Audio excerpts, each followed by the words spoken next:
Next क्या है आपका, it help in tapping useful resources. Business environment आपको यूजफुल रिसोर्सेज को अरेंज करने में भी मदद करती है। Business environment is a source of various resources such as man, machine, money, material, power etcetera to a business form by understanding the business environment. Business environment समझने के बाद आपको क्या मदद मिलती है, सारे रिसोर्सेज को अरेंज करने में मदद मिलती है। कि अगर आपको पता है कि मेरा बिजनेस एनवायरनमेंट कैसे है, तो आपको कैसे लोग चाहिए, उसके लिए कैसे मशीनें चाहिए, कैसा पावर चाहिए, कैसे कितने पैसे चाहिए। आपने जब बिजनेस एनवायरनमेंट समझा तभी तो आप ये सब खरीद सकते हो, ये सब ला सकते हो अपने ऑर्गेनाइजेशन में। ठीक है, तीन चीज, अपॉर्चुनिटी, अर्ली वार्निंग सिग्नल्स और tapping useful resources. Next, it help in कॉपिंग with rapid change. जल्दी से चेंज को अंडरस्टैंड करने में भी बहुत ज़्यादा हेल्पफुल कौन है हमारे लिए, business environment. Business environment is very dynamic where change are taking place, change such as turbulent market condition, less brand loyalty. क्या बोला गया है कि बिजनेस एनवायरनमेंट क्या है, बहुत ज़्यादा डायनामिक। अभी फीचर पढ़ के आए थे कि बहुत ज़्यादा डायनामिक नेचर का है बिजनेस एनवायरनमेंट हमारा। तो बिजनेस एनवायरनमेंट हमारी क्या हेल्प करता है कि उस डायनामिक नेचर को हम लोग अपना लें और उसके साथ तुरंत रैपिड चेंज, तुरंत अपने आप को बदल लें। क्यों? क्योंकि लेस ब्रांड लॉयल्टी की वजह से हम लोग क्या हो सकते हैं, मार्केट से आउट हो सकते हैं, हमारा सर्वाइवल, हमारे डिमांड मार्केट से आउट हो सकती है। इसलिए जैसे ही चेंज आए आप उसको अपना ले। जैसे कि कोई मशीनरी का एग्जांपल ले लो, आपको पता है कि मार्केट में कोई नई मशीनरी आई है, आप जो प्रोडक्ट आप बनाते हैं उसी प्रोडक्ट को बनाने के लिए मशीनरी आई है। आपने सुना कि आपका कॉम्पिटिटर वो मशीनरी खरीद रहा है। मशीनरी खरीदने का क्या मतलब है, लोग कम लगेंगे, जल्दी से प्रोडक्शन होगा और आपकी कॉस्ट कम हो जाएगी तुरंत, है ना। तो उससे क्या होगा, आपका कॉम्पिटिटर अपने सामान को कम प्राइस पे बेच सकते हैं, पर आप वही ओल्ड क्या लगे हुए हैं, ओल्ड उस पे लगे हुए हैं, आदमियों से काम करा रहे हैं, तो ये तो गलत दिक्कत हो जाएगी। तो बिजनेस एनवायरनमेंट क्या हेल्प करता है आपको, चेंज को जल्दी से कॉप अप करने में, रैपिड चेंज को अपनाने में मदद करता है। ठीक है, तो फर्स्ट मूवर एडवांटेज में दिया जाएगा। फर्स्ट मूवर एडवांटेज में क्या है कि आपने देखा कि अभी क्या आने वाला है बिजनेस में और आपने उसको तुरंत सबसे पहले अपना के सबसे पहले काम कर दिया। रैपिड चेंज के साथ कॉप अप करने का मतलब है कि ऑर्गेनाइजेशन में या फिर बाहर देश में कोई ऐसी चेंज आए जिसको आपने तुरंत क्या कर लिया, अपना लिया। जैसे वो कपड़ों का फैशन बताया, तो आपने तुरंत ग्रैब करके तुरंत चेंज कर दिया। अब जो भी आपका प्रोडक्शन हो रहा है उसको आधे पे रोक के आपने दूसरी चीज़ों का प्रोडक्शन स्टार्ट कर दिया। ये नहीं कि चेंज आ रहा है तो आने तो मैं जो बना रहा हूँ वो बनाऊंगा, ऐसा नहीं। क्यों? क्योंकि आपको पता है कि अब लोग आपका सामान नहीं खरीदेंगे। ठीक है, it help in assisting in planning and policy formulation. Business environment हम लोगों को क्या प्लानिंग और पॉलिसी फॉर्मुलेशन में भी हेल्प करता है। आपको जब तक बिजनेस एनवायरनमेंट नहीं पता चलेगा आप प्लानिंग कैसे करोगे और पॉलिसी कैसे बनाओगे। ठीक है, इसलिए बिजनेस एनवायरनमेंट आपको क्या करने में मदद करता है, प्लानिंग करने में और पॉलिसी बनाने में मदद करता है। Last, it help in improving performance. The enterprise take continuous monitor the environment and adapt suitable business practices are the one which not only improve their performance but also continue to success in the market for the long period। क्या बोला गया है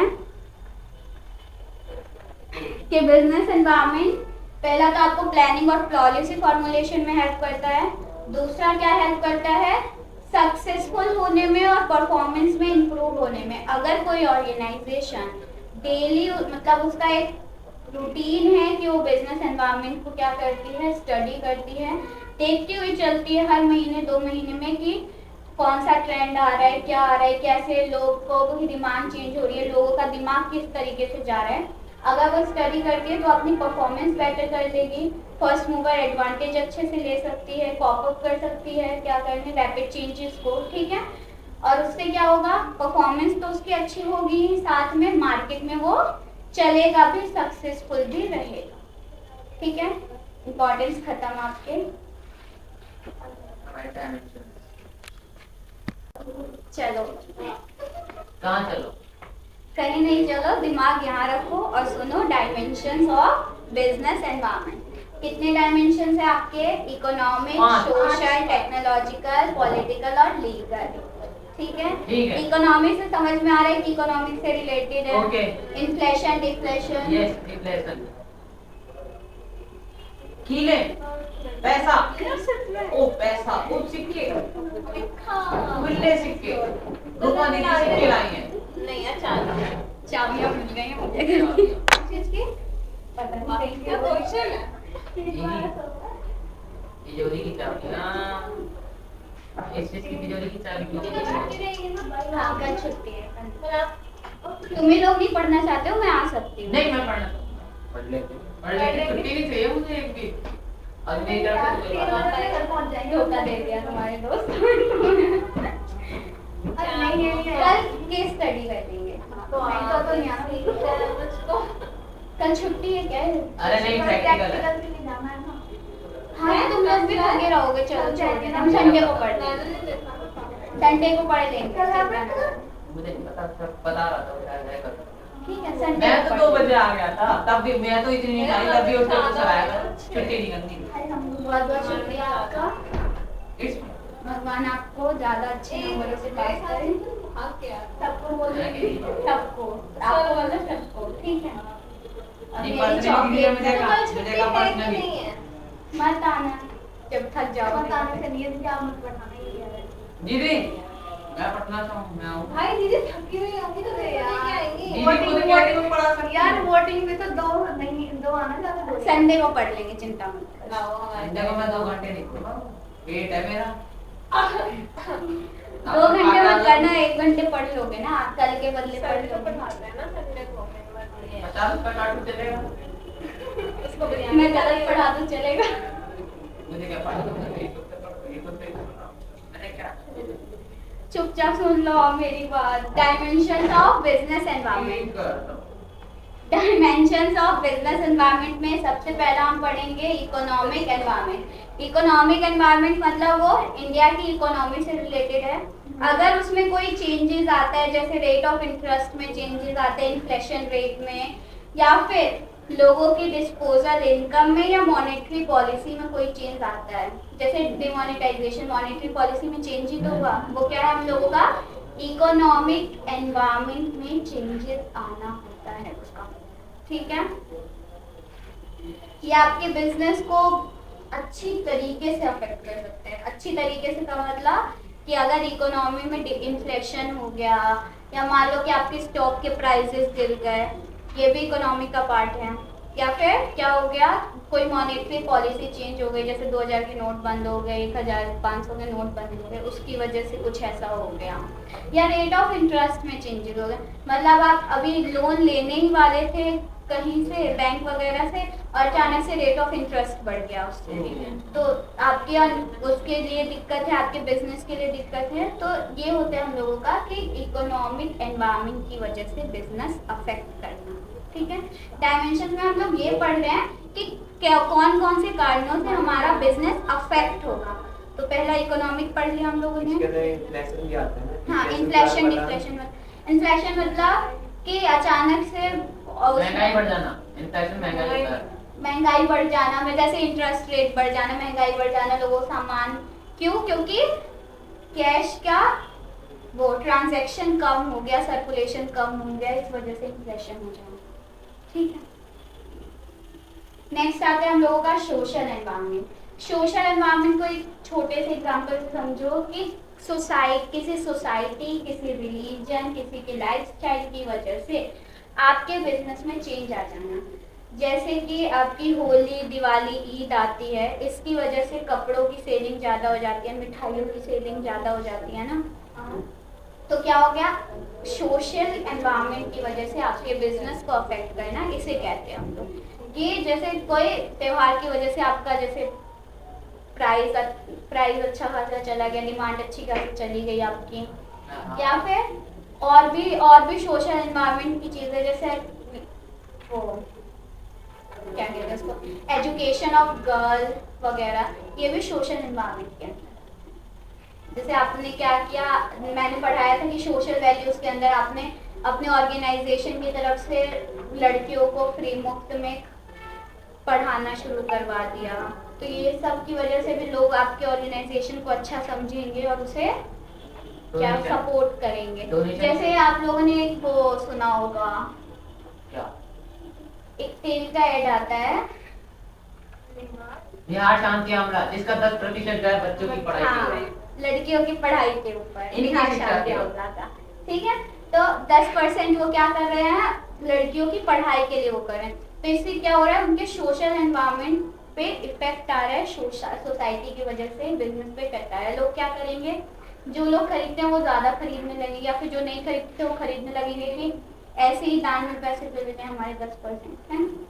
कोई दिक्कत next technology environment, इसका बहुत अच्छा example दिया था मैंने अभी, कि अगर मार्केट में कोई नई मशीन आती है और आपका कॉम्पिटिटर उसे खरीद रहा है और आप नहीं खरीद रहे हो, टेक्नोलॉजी में के हिसाब से चेंज नहीं हो रहे हो, तो इसमें ये आपके बिजनेस को अच्छा खासा इफेक्ट करेगा। जैसे पहले demand for LED smart HD TVs instead of LCD, पहले एलसीडी चलती थी पर अब क्या चल रही है, एलईडी चल रही है ना। तो अगर आप सिर्फ एलसीडी ही बनाने लग जाओगे तो आपका कोई नहीं खरीदेगा सामान। पहले सीडी चलता था, सीडी के बाद डीवीडी आया, फिर पेन ड्राइव्स वगैरह आए। तो जैसे जैसे आपकी टेक्नोलॉजी चेंज हो रही है, आपके ऑर्गेनाइजेशन को चाहिए कि सीडी छोड़ के आप वो डीवीडी बनाएं। ऐसा नहीं कि मैं तो सीडी बनाता था तो मैं सीडी बनाऊंगा, तब फिर कोई देखेगा ही नहीं आपको उसको, ठीक है। टेक्नोलॉजी समझ में आया कि टेक्नोलॉजी के हिसाब से आपको चेंज होना है, नहीं तो आपके बिजनेस एनवायरनमेंट इफेक्ट कर सकता है। नेक्स्ट आता है आपका पॉलिटिकल एनवायरनमेंट। गवर्नमेंट की पॉलिसीज के चेंज होने की वजह से भी कई सारे चेंजेस आ सकते हैं। जैसे कि नई गवर्नमेंट आई तो उसने दारू, मतलब क्या कहते हैं उसको, अल्कोहल वाली इंडस्ट्रीज बंद करा दी, इसकी वजह से इफेक्ट हो गया। अब जैसे गवर्नमेंट आई तो उसने राम मंदिर बनवा दिया, उसकी वजह से कई सारे बिजनेस को अच्छा फायदा हुआ, कई सारे बिजनेस चले गए। बिजनेस चले गए क्या मतलब कि एक एरिया तक ये हो गया ना कि वहाँ पे वो मीट वगैरह नहीं बिकेगा, तो जिनका वो था उनके लिए तो वो गवर्नमेंट गलत हो गई। क्यों? और जिनके लिए फायदेमंद था, जो मतलब गाड़ी वाले हो गए, वहाँ के प्रसाद वाले हो गए, फूल वाले हो गए, उनका बिजनेस बढ़ गया।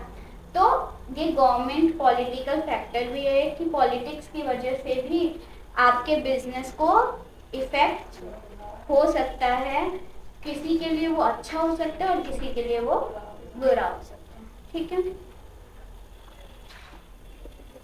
लास्ट आता है लीगल एनवायरनमेंट। लीगल एनवायरनमेंट का मतलब कि कोई चीज पहले लीगल थी पर अब उसे इलीगल बोल दिया गया।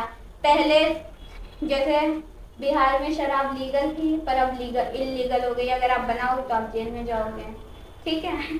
तो तुम हंस क्यों रहे हो?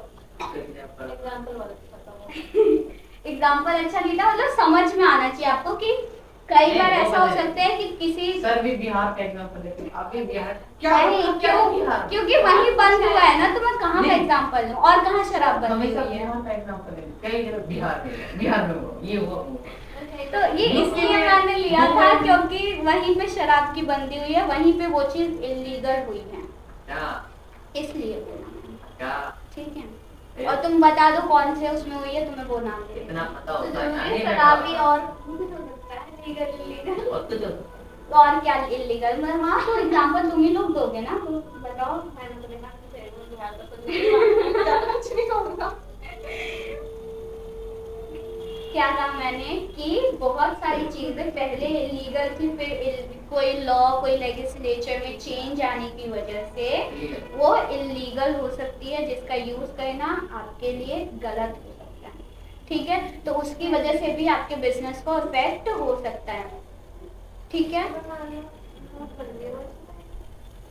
नहीं, नोटबंदी इकोनॉमी में आई, नोटबंदी में पैसा रिलेटेड, सोशल में economic. सोसाइटी रिलेटेड, हाँ, पॉलिटिकल में गवर्नमेंट रिलेटेड, टेक्नोलॉजी में टेक्नोलॉजी हाँ, related, online और booking, online लीगल में transactions. वो लीगल है कोई या law है। इलीगल है, आपको ये देखना है। कोई लॉ रिलेटेड आ गया, कुछ लॉ हो गया ठीक है, या गवर्नमेंट। ये तो आपका पूरा चैप्टर था खत्म।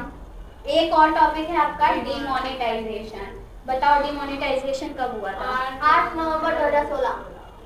कब हुआ था? 8 नवंबर 2016 को 500 और 1000 के नोट को सर्कुलेशन से हटा दिया गया था। सर्कुलेशन से हटाने का मतलब कि अब वो एक्सचेंज का माध्यम नहीं हो सकता, वो क्या है आपके लिए बस एक कागज का टुकड़ा बन गया। ठीक है, और इसे क्यों लाया गया था? पहला तो जो लोग टैक्स इवर्जन कर रहे थे, टैक्स इवर्जन का मतलब टैक्स की चोरी कर रहे थे, उनको पकड़ना इनका पहला मोटिव था। दूसरा, जो ब्लैक मनी रख के हम लोगों को टैक्स नहीं दे रहे थे, उनको पकड़ना। दोनों अलग अलग है क्या? एक ही है ना, टैक्स इवर्जन में ही दोनों आते हैं।